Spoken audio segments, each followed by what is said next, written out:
নমস্কার সকলকে, আশা করি সকলে আপনারা ভালো আছেন। আমার চ্যানেলে আরও আপনাদের একবার স্বাগত জানাই। তো আজকে আমি আপনাদের সাথে শেয়ার করব আমার সিমলা হয়ে স্পিতি ভ্যালি যাওয়ার গল্প। স্পিতি ভ্যালি হিমালয়ের হৃদয় এবং যা যাওয়ার রাস্তাটা পৃথিবীর কিছু ভয়ঙ্কর রাস্তার মধ্যে অন্যতম। সাথে রয়েছে বিশ্বের সবথেকে উঁচু ব্রিজ জিচাম, এছাড়াও রয়েছে বিশ্বের সবথেকে উঁচু ইন্ডিয়ান পোস্টের পোস্ট অফিস, তাছাড়া বহু পুরনো মনস্ট্রি যেগুলো বহু ইতিহাস বয়ে নিয়ে চলেছে। আর তাই এই যাত্রাটি প্রত্যেক অ্যাডভেঞ্চার প্রেমী মানুষের কাছে এক অবিস্মরণীয় যাত্রা হয়ে থাকবে। এই ভিডিওতে আমি আপনাদের সাথে শেয়ার করব সিমলা এবং স্পিতির যে সমস্ত দর্শনীয় স্থানগুলো এবং কতদিনের ট্যুর করলে সঠিকভাবে এবং সঠিক সময়ে ট্যুরটি কমপ্লিট করা যাবে, আর সবথেকে গুরুত্বপূর্ণ সাধ্যের মধ্যে সঠিক বাজেটে কিভাবে ভালোভাবে ট্যুরটা করা যাবে। তো আমার স্পিতি এবং সিমলা ঘোরার অভিজ্ঞতা দিয়ে আপনাদের সঠিক তথ্য দিয়ে সাহায্য করার চেষ্টা করব এই ভিডিওতে। তাই বন্ধুরা, স্কিপ না করে সম্পূর্ণ ভিডিওটি ভালোভাবে দেখার জন্য অনুরোধ করব।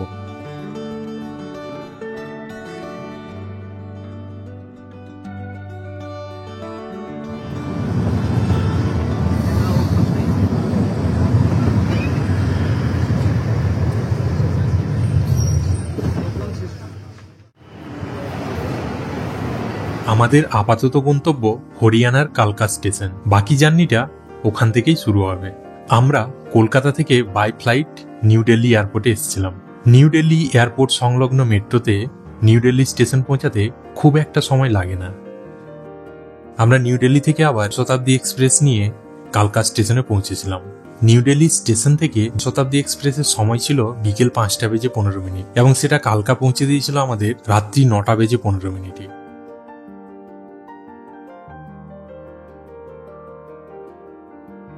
আপনারা হাওড়া থেকে কালকা স্টেশন সরাসরি বাই ট্রেনে আসতে পারেন।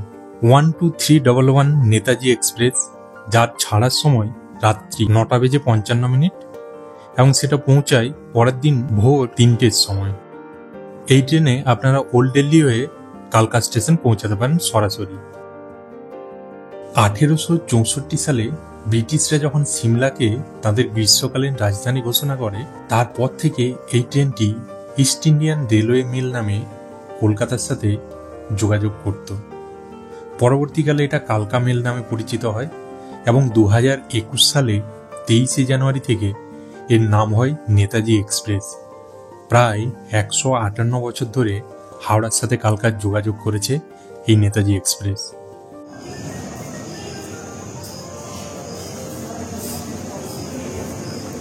এই মুহূর্তে রাত্রি 10টা বাজে আর আমরা পৌঁছেছি কালকা স্টেশনে। আর আমরা ডাইরেক্ট ট্রেন পাইনি, তাই দিল্লি থেকে আমরা এখানে কালকা পর্যন্ত এসেছি। আর এইখান থেকে দেখুন সব টয় ট্রেনগুলো দাঁড়িয়ে আছে, যেগুলো বেরোবে সকাল সকাল। আর এখানে আমরা স্টে করব। সিটিংয়ের জন্য রয়েছে আর ডরমিটরি রয়েছে 300 টাকা পার বেড। তো 300 টাকার যেটা ডরমিটরিটা ওখানে আমরা বুকিং করেছি। আরেকটা ফ্যামিলি রয়েছে আমাদের সাথে। ভালো রুমটা আপনাদের দেখাবো, সেখানে আপনারা চাইলে থাকতে পারেন। আর আমরা এখন ওইখানে ওয়েট করছি। আর আগামী জার্নি চলুন আপনার সাথে শেয়ার করছি। কালকা স্টেশনে 1 নম্বর প্ল্যাটফর্মে এই লাউঞ্জগুলো আপনারা পেয়ে যাবেন। এখানে seating capacity, rest room, dormitory সবই রয়েছে। আপনারা অনলাইনে বুক করতে পারেন। অনলাইনে যদি নাও পান, অফলাইনে এসে আপনারা ট্রাই করে দেখতে পারেন। আমরা যেমন অনলাইনে বুকিং পাইনি, অফলাইনে ডরমিটরিটা পেয়েছিলাম।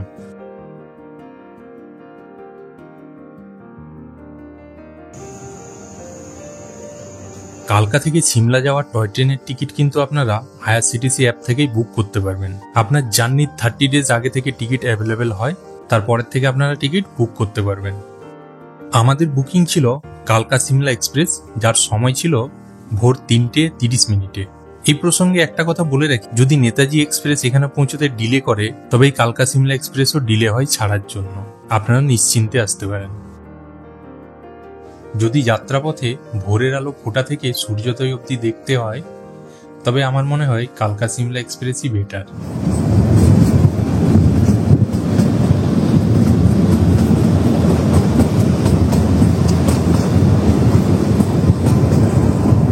Hello and good morning.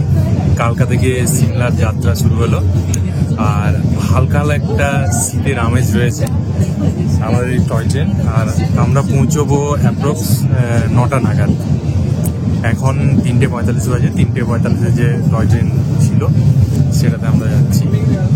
আর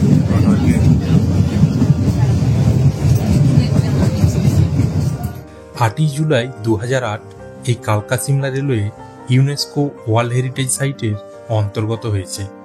আমাদের এই 5 ঘন্টার যাত্রাপথে এই ট্রেন 102খানা টানেল, 879টা ব্রিজ এবং 18খানা ইন্টারমিডিয়েট স্টেশন, তার সাথে 919খানা বাঁক অতিক্রম করবে। সত্যি ভাবতেও অনেক এক্সাইটেড লাগছে।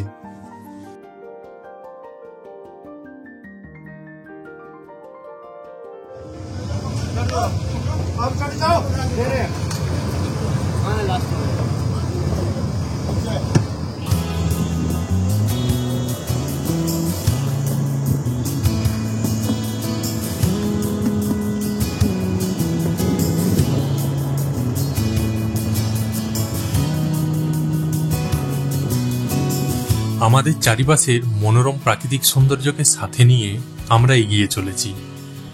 সূর্যের নরম আলো ছড়িয়ে পড়েছে পাহাড়ের ওপর, আর পাহাড়ে থাকা সবুজ গাছপালাগুলিও সূর্যের আলোয় এক অপূর্ব রূপ ধারণ করেছে। আর পাহাড়ের গা বেয়ে রয়েছে অজস্র রঙিন ফুলের পাহাড়। আর এই সমস্ত অপরূপ দৃশ্য উপভোগ করতে করতে আমরা পৌঁছে গেলাম আমাদের গন্তব্য স্বর্গরাজ্য সিমলা।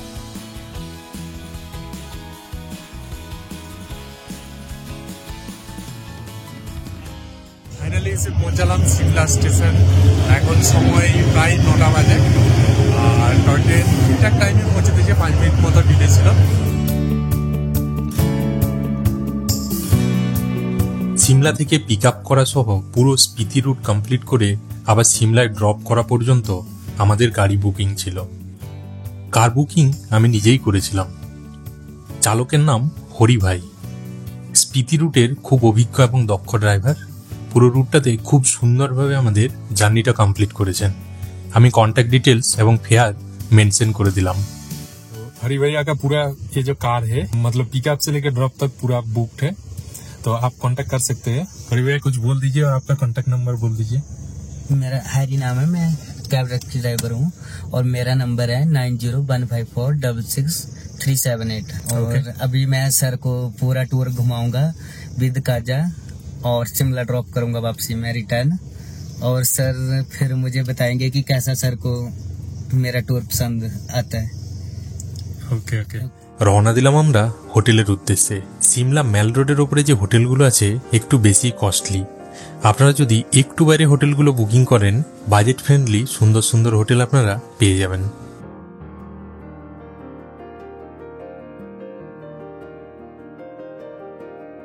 আর আমরা এসে হোটেলে উঠলাম। আর এই হোটেলটা বুকিং করেছিলাম আমাদের ড্রাইভার তার থ্রু। অ্যাকচুয়ালি কিং প্যালেস আর ওয়ান্ডার হিল দুটো হোটেল ওনাদেরই পাশাপাশি রয়েছে। কিং প্যালেসে বুকিং ছিল, হয়তো মেবি রুম শর্টেজ বা কিছু এইখানে দিয়েছে, কিন্তু এখানেও রুম খুব সুন্দর। আমি রুমের ভেতরটা দেখাচ্ছি। এখানে ওই বাইরেটাতে বসে আছি ব্যালকনির মতো। সুন্দর একখানা কিং সাইজ বেড। আর সিমলাতে তো ফ্যান এসির প্রয়োজন হয় না, আপনারা জানেন। টিভি রয়েছে। আর এই গ্লাস থেকে বাইরে ভিউটা দেখুন, খুব সুন্দর একটা ভিউ পাওয়া যাচ্ছে।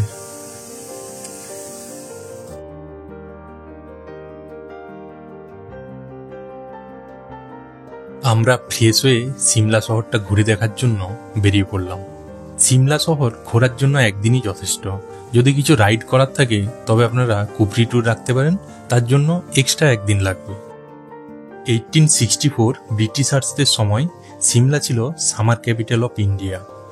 অন্য সময় কলকাতা রাজধানী থাকলেও গরমের সময় রাজধানী শিফট হয়ে যেত সিমলাতে। আমরা এই মুহূর্তে আছি সিমলা অ্যাডভান্স স্টাডিজের ভেতরে। আর অ্যাডভান্স স্টাডিজের যে মেন বিল্ডিং তার ভেতরে এন্টার করার জন্য একটা টিকিট লাগে এবং একটা বেশ টাইমিং আছে, যেটা আমি ছবি তুলে রেখেছি, আপনাদের দিয়ে দেবো। আর এটা এখানকার টিকিট কাউন্টার রয়েছে, যেখান থেকে এন্ট্রি টিকিট কাটা হয়। এর পাশেই একটা ক্যাফেও রয়েছে।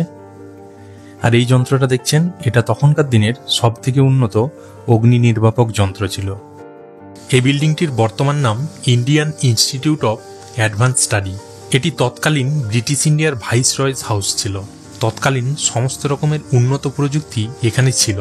বাড়িটি তৈরির কাজ শুরু হয় 1884 এবং সম্পূর্ণ হয় 1888-তে। লর্ড ডারফিন এটিকে তার বাড়ি হিসেবে বানিয়েছিলেন এবং এটি ডিজাইন করেছিলেন তৎকালীন পিডব্লিউডি আর্কিটেক্ট হেনরি আরভিন। সিমলার পাহাড়ের সব থেকে উঁচু স্থানে রয়েছে এই বাড়িটি, যেখান থেকে আশেপাশের খুব সুন্দর ভিউ পাওয়া যায়।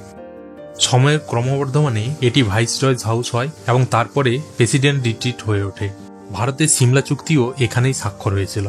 তারপর 1965 ইন্ডিয়ান প্রেসিডেন্ট ডক্টর রাধাকৃষ্ণন এই বিল্ডিং হিস্ট্রি অফ এডুকেশনের হাতে তুলে দেন এবং হিস্ট্রি অফ এডুকেশন এখানে অ্যাডভান্স স্টাডি স্থাপন করে। তারপর থেকে এটি Indian institute of advance study নামে পরিচিত।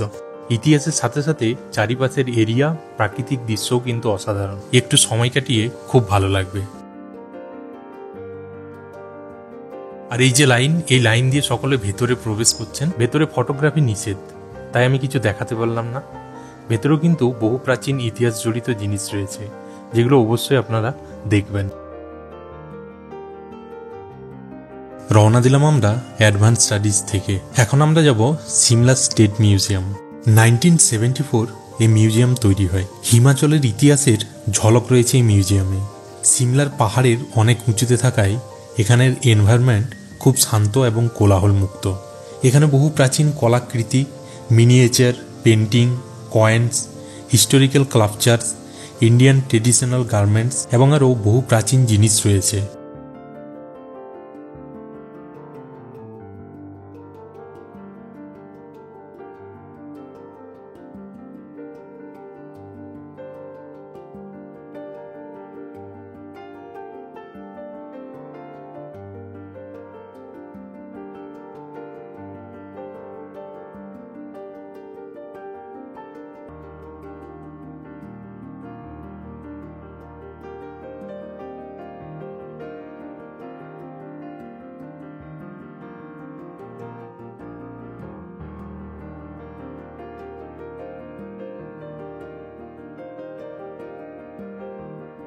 আমাদের সেকেন্ড ট্রিপ ছিল সিমলার যে মিউজিয়াম সেখানে। তো মিউজিয়ামের ট্যুর আমরা কমপ্লিট করলাম।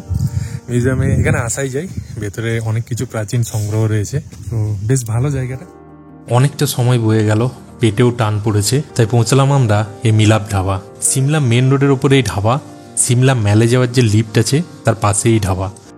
আজকে আমাদের প্রথম দিনের লাঞ্চ মিলাপ ধাবাতে। আপনাদের একবার মেনুটা দেখিয়ে দিচ্ছি, মেনু কার্ডটা। এখানে কীরকম কি প্রাইস থাকে। এখানে ননভেজ আমার গাড়ির ড্রাইভারই এখানে এনে দিলেন। এখানে খাবার ভালো। এরপরে আমি খেয়ে তারপরে আপনাদের ফিডব্যাক দেবো, আপনারা আসবেন কিনা। তার আগে আপনারা একবার মেনুটা দেখিয়ে দেবো। টেস্ট মোটামুটি, মানে বিশাল ওয়াও নেই, চলবে। এরপরে রওনা দিলাম ম্যাল রোডের উদ্দেশ্যে। ম্যাল রোড পায়ে হেঁটেও যাওয়া যায়, তবে অনেকটা উঁচুতে থাকায় যাওয়ার সময় লিফট নেওয়াটাই ভালো হবে। লিফটে পার পার্সন টিকিট রয়েছে 20 টাকা। লিফটেও লম্বা লাইন রয়েছে।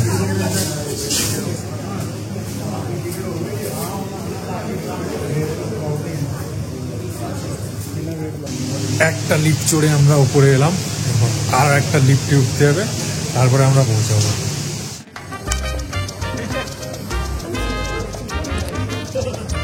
আমরা এই মুহূর্তে আছি সিমলার ম্যাল রোডে।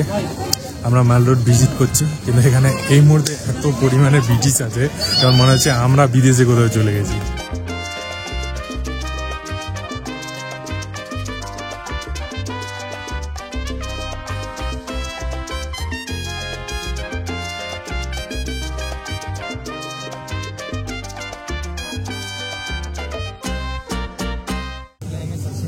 परसिमन मैंगो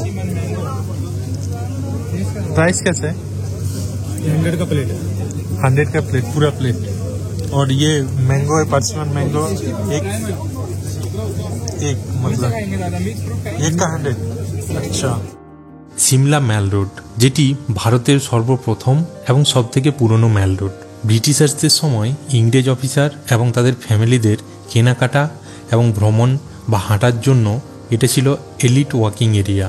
এখানে ভারতীয় এবং কুকুরদের প্রবেশ নিষেধ ছিল। বর্তমানে এটি সর্বসাধারণের জন্য উন্মুক্ত এবং শপিং স্পট হয়ে উঠেছে। সিমলার এই ম্যাল রোডের ওপরে অনেক সিনেমারও শুটিং হয়েছে, তার মধ্যে বিখ্যাত রয়েছে 3 ইডিয়ট। সিমলায় মেল রোডের সাথে আপনারা দ্য রিচ, স্ক্যান্ডেল পয়েন্ট, লক্কড় বাজার, সিমলা চার্চ, জাকু টেম্পল, সিমলা কালীবাড়ি এগুলো সব পাশাপাশি রয়েছে, পায়ে হেঁটে একসাথে অ্যাক্সেস করতে পারবেন।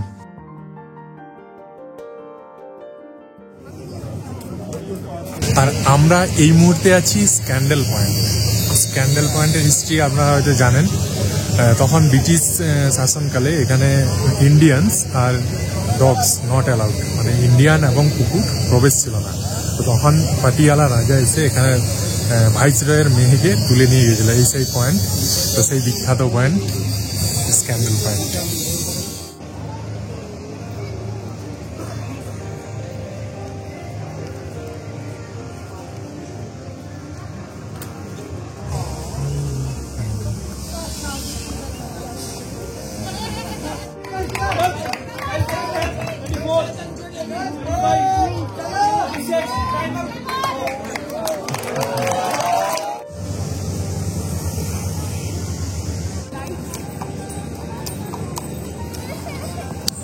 भाई साहब शिमला में कोई रणछोड़ दास चांचड़ रहता है? हाँ? पता नहीं। আর এই প্লেসটাই হচ্ছে দ্য রিচ। আর এইখানে রয়েছে দেখুন 3 ইডিয়টের বিখ্যাত সেই শুটিং সিনস। চতুর জিজ্ঞেস করেছিল যে র্যাঞ্চোর বাড়ি কোথায়। আর এখানে রয়েছে স্টেট লাইব্রেরি সিমলা, আর চার্চ রয়েছে। এই প্লেসটা খুব সুন্দর, এই যে বিকেলের সময় প্রচুর ভিড়। আর এইখানটা সেই প্লেস যেখানে ফারানা রাজু চতুরের সান ফ্রান্সিসকো থেকে আনা বিস্কুট খেয়ে নিয়েছিল, আর চতুর এই জায়গাটাতে শুশু করছিল।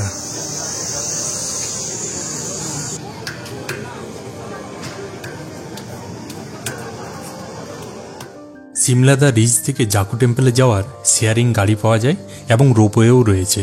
আপনারা প্রয়োজন মতো মাধ্যম ব্যবহার করতে পারেন।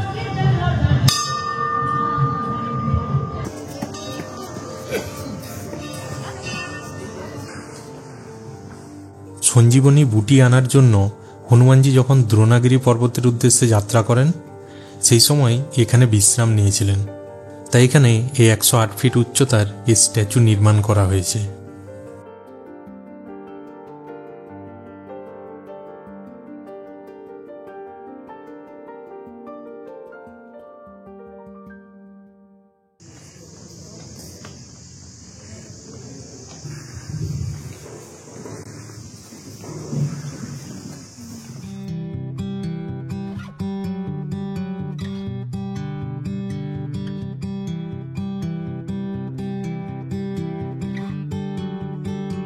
আমরা অনেকটা সময় কাটালাম, এরপর আমরা কালীবাড়ির উদ্দেশ্যে যাব, কারণ সন্ধ্যের সময় একটা আরতি হয়।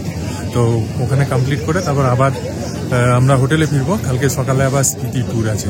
তো সাথে থাকুন বন্ধুরা, টাটা। রওনা দিলাম সিমলা কালীবাড়ির উদ্দেশ্যে। সিমলার এই কালীবাড়ি প্রায় 200 বছরেরও পুরনো। পথে যেতে যেতে পেলাম কেন্দ্রীয় সরকারি কর্মচারীদের ছুটি কাটানোর গ্র্যান্ড হোটেল। এদিকে সূর্যি মামাও পাহাড়ের কোলে অস্ত যাওয়ার জন্য তৈরি।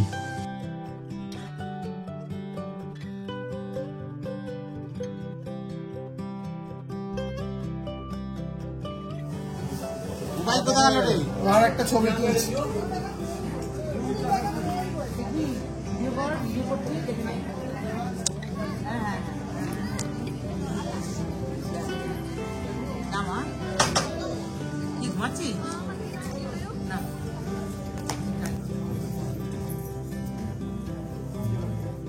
সারাদিন ঘোরাঘুরির পর সিমলার পার্ক চুকিয়ে আমরা মেল রোড দিয়ে আবারও হোটেলের উদ্দেশ্যে রওনা দিলাম।